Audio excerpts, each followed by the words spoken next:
Over the last several decades, the digital revolution has changed nearly every aspect of our lives. The pace of progress in computers has been accelerating, and today, computers and networks are in nearly every industry and home across the world. Many observers first noticed this acceleration with the advent of modern microchips, but as Ray Kurzweil wrote in his book The Singularity is Near, we can find a number of eerily similar trends in other areas too. According to Kurzweil's law of accelerating returns, technological progress is moving ahead at an exponential rate, especially in information technologies. This means today's best tools will help us build even better tools tomorrow, fueling this acceleration. But our brains tend to anticipate the future linearly instead of exponentially. So, the coming years will bring more powerful technologies sooner than we imagine. As the pace continues to accelerate, what surprising and powerful changes are in store? This post will explore 3 technological areas Kurzweil believes are poised to change our world the most this century: genetics, nanotechnology, and robotics.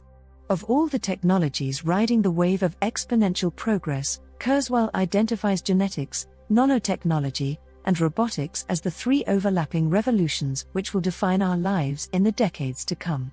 In what ways are these technologies revolutionary? The genetics revolution will allow us to reprogram our own biology. The nanotechnology revolution will allow us to manipulate matter at the molecular and atomic scale. The robotics revolution will allow us to create a greater than human non-biological intelligence. While genetics, nanotechnology, and robotics will peak at different times over the course of decades, we're experiencing all 3 of them in some capacity already. Each is powerful in its own right, but their convergence will be even more so. Kurzweil wrote about these ideas in The Singularity is Near over a decade ago. Let's take a look at what's happening in each of these domains today, and what we might expect in the future. The genetics revolution, the intersection of information and biology. By understanding the information processes underlying life, we are starting to learn to reprogram our biology to achieve the virtual elimination of disease, dramatic expansion of human potential, and radical life extension. Ray Kurzweil, The Singularity is Near. We've been reprogramming our environment for nearly as long as humans have walked the planet. Now we have accrued enough knowledge about how our bodies work that we can begin tackling disease and aging at the genetic and cellular roots. Biotechnology today. We've anticipated the power of genetic engineering for a long time. In 1975, the Asilomar Conference debated the ethics of genetic engineering, and since then, we've seen remarkable progress in both the lab and in practice. Genetically modified crops, for example, are already widespread, though controversial. Since the Human Genome Project was completed in 2003, enormous strides have been made in reading, writing and hacking our own DNA. Now, we're reprogramming the code of life from bacteria to beagles and soon, perhaps, in humans. The how, when, and why of genetic engineering are still being debated, but the pace is quickening. Major innovations in biotech over the last decade include induced pluripotent stem cells, IPSC, human genome editing, CRISPR, 3D bioprinting, $1,000 genome, lab-grown tissues, DNA storage, rise of citizen biohackers. Many challenges still need to be overcome before these new technologies are widely used on humans, but the possibilities are incredible. And we can only assume the speed of progress will continue to accelerate. The surprising result? Kurzweil proposes that most diseases will be curable and the aging process will be slowed or perhaps even reversed in the coming decades. The nanotechnology revolution, the intersection of information and the physical world. Nanotechnology has given us the tools to play with the ultimate toy box of nature, atoms and molecules. Everything is made from it. The possibilities to create new things appear endless. Noblest Horst Stormer, The Singularity is Near. Many people date the birth of conceptual nanotech to Richard Feynman's 1959 speech, There's Plenty of Room at the Bottom, where Feynman described the profound implications of engineering machines at the level of atoms. But it was only when the scanning tunneling microscope was invented in 1981 that the nanotechnology industry began in earnest. Kurzweil argues that no matter how successfully we fine-tune our DNA-based biology, it will be no match for what we will be able to engineer by manipulating matter on the molecular and atomic level. Nanotech, Kurzweil says, will allow us to redesign and rebuild molecule by molecule, our bodies and brains and the world in which we live. Nanotechnology today. While we can already see evidence of the genetics revolution in the news and in our daily lives, for most people, nanotech might still seem like the stuff of science fiction. However, it's likely you already use products on a daily basis that have benefited from nanotech research. These include sunscreens, clothing, paints, cars, and more. And of course, the digital revolution has continued thanks to new methods allowing us to make chips with nanoscale features. In addition to already having practical applications today, there is much research and testing being conducted into groundbreaking, if still experimental, nanotechnology like smart contact lenses, tiny 3D printed batteries, cancer-killing nanoparticles, DNA-based computing. Though we continue to improve at manipulating matter on nanoscales, we're still far from nanobots or nanoassemblers that would build and repair atom by atom.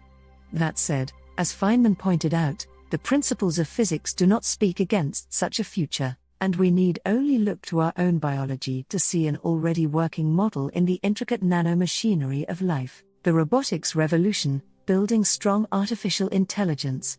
It is hard to think of any problem that a superintelligence could not either solve or at least help us solve: disease, poverty, environmental destruction, unnecessary suffering of all kinds. These are things that a superintelligence equipped with advanced nanotechnology would be capable of eliminating.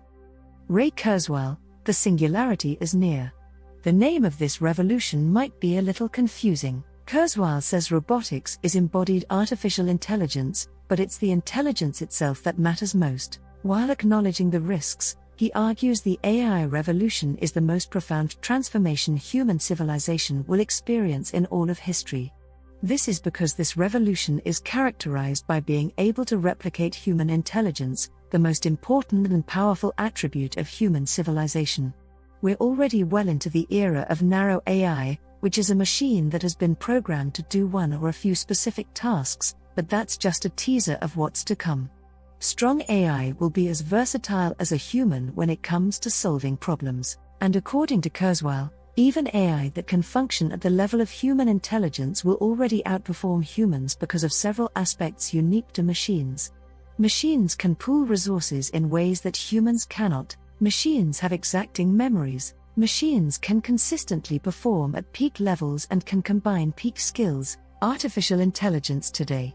Most of us use some form of narrow AI on a regular basis, like Siri and Google now, and increasingly, Watson. Other forms of narrow AI include programs like speech and image recognition software, pattern recognition software for autonomous weapons, programs used to detect fraud in financial transactions, Google's AI-based statistical learning methods used to rank links.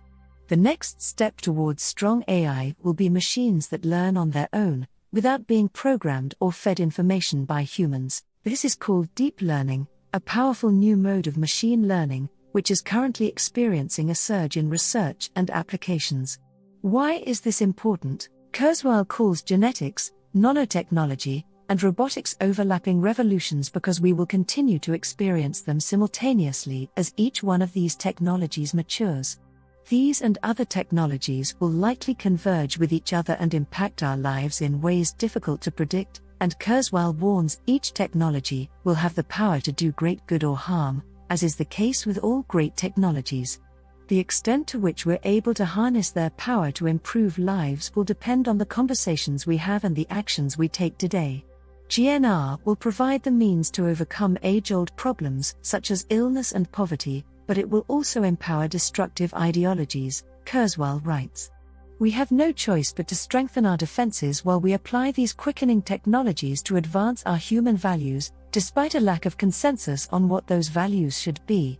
The more we anticipate and debate these three powerful technological revolutions, the better we can guide their development toward outcomes that do more good than harm. Thanks for watching. Please like and subscribe for more.